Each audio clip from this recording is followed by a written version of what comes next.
The golden savanna stretched toward the horizon, shimmering under a sun that burned with relentless intensity. Heat radiated from the flat, gray rock where Magnus lay motionless. A line of ants crawled across the edge of the rock, their rhythmic movement tracing a path inches from his nose. Magnus watched them, his eyelids heavy, his gaze narrow and cold. He let out a low, guttural snort that vibrated deep in his chest. To him, the world was a simple equation of strength and submission. He rested his chin against his paws, his amber eyes tracking a distant herd of antelope, not with hunger, but with the detached boredom of a king who had already conquered everything he could see. The wind stirred the dry grass, carrying the scent of dust and distant water, but Magnus did not move. He remained a statue of muscle and arrogance, waiting for the savanna to offer a challenge worthy of his attention. A blur of movement snapped through the air, crossing his line of sight like a frantic shadow. Magnus did not hesitate. His massive paw lashed out, landing with a heavy thud against the stone. He felt the impact, the resistance of something soft beneath his weight. He lifted his paw just enough to reveal the intruder. A tiny creature was pressed against the rock, shivering, her eyes wide and fixed on his face. Pip. She was small, barely larger than a single claw, her nose twitching in rapid, panicked pulses. She looked up, her voice a thin, brittle squeak. "Please, let me go," she whispered. "I was only trying to reach the shelter of the grass." Magnus leaned forward, his massive head looming over her, his warm breath ruffling the air around her. He stared down, his amber eyes unblinking and devoid of malice, replaced only by a profound, chilling indifference. He rumbled, a low sound that shook the very stone beneath her. "You are so small," he scoffed, "that you are not even worth the effort of a chase." He pulled his paw back, leaving the stone clear.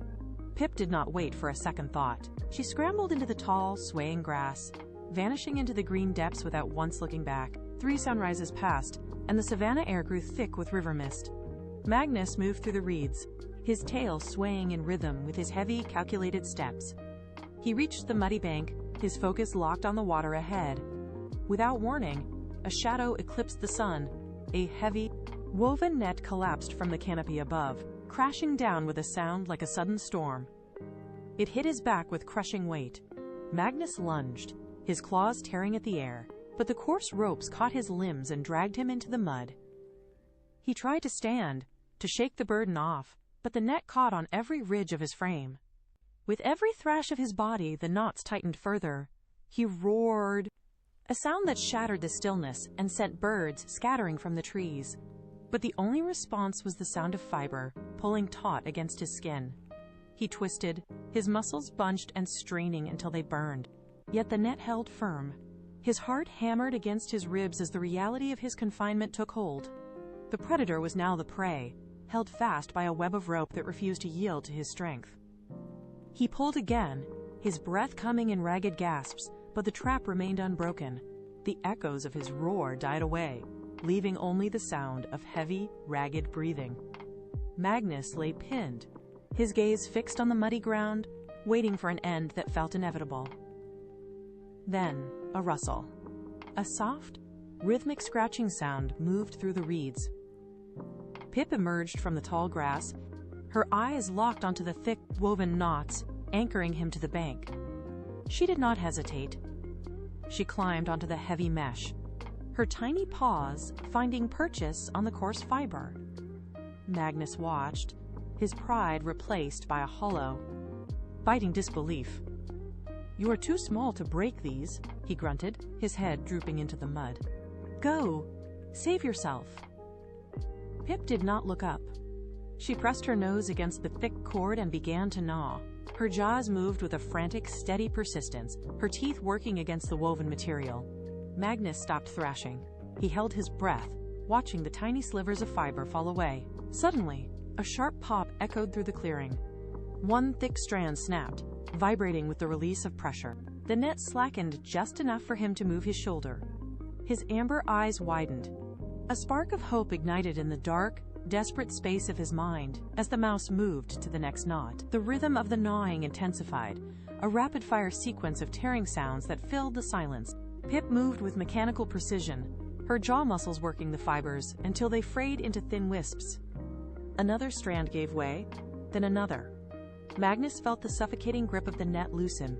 He braced his paws against the slick mud, his claws digging deep for leverage.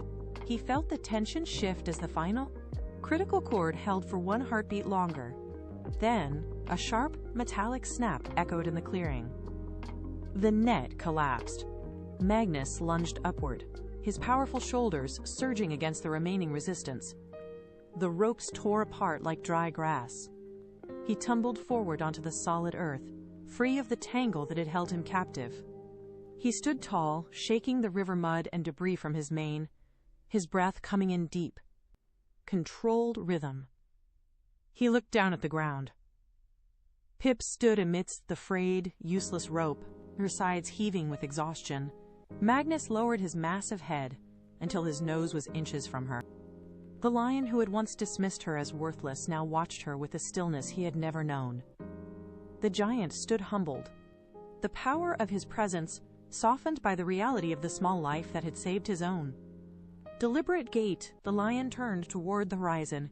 The savanna stretched out before them, bathed in the deep orange light of the setting sun. Every step Magnus took was measured, careful to balance his passenger as they crossed the plains. He walked with a new rhythm, no longer scanning for prey or asserting dominance over the grass. The air cooled as the day faded into twilight. In the vast, open expanse, the giant and the small traveled together. Kindness had no weight, he realized, yet it had changed everything. They moved forward into the deepening shadows, two lives bound by a simple act that had rewritten the laws of the wild.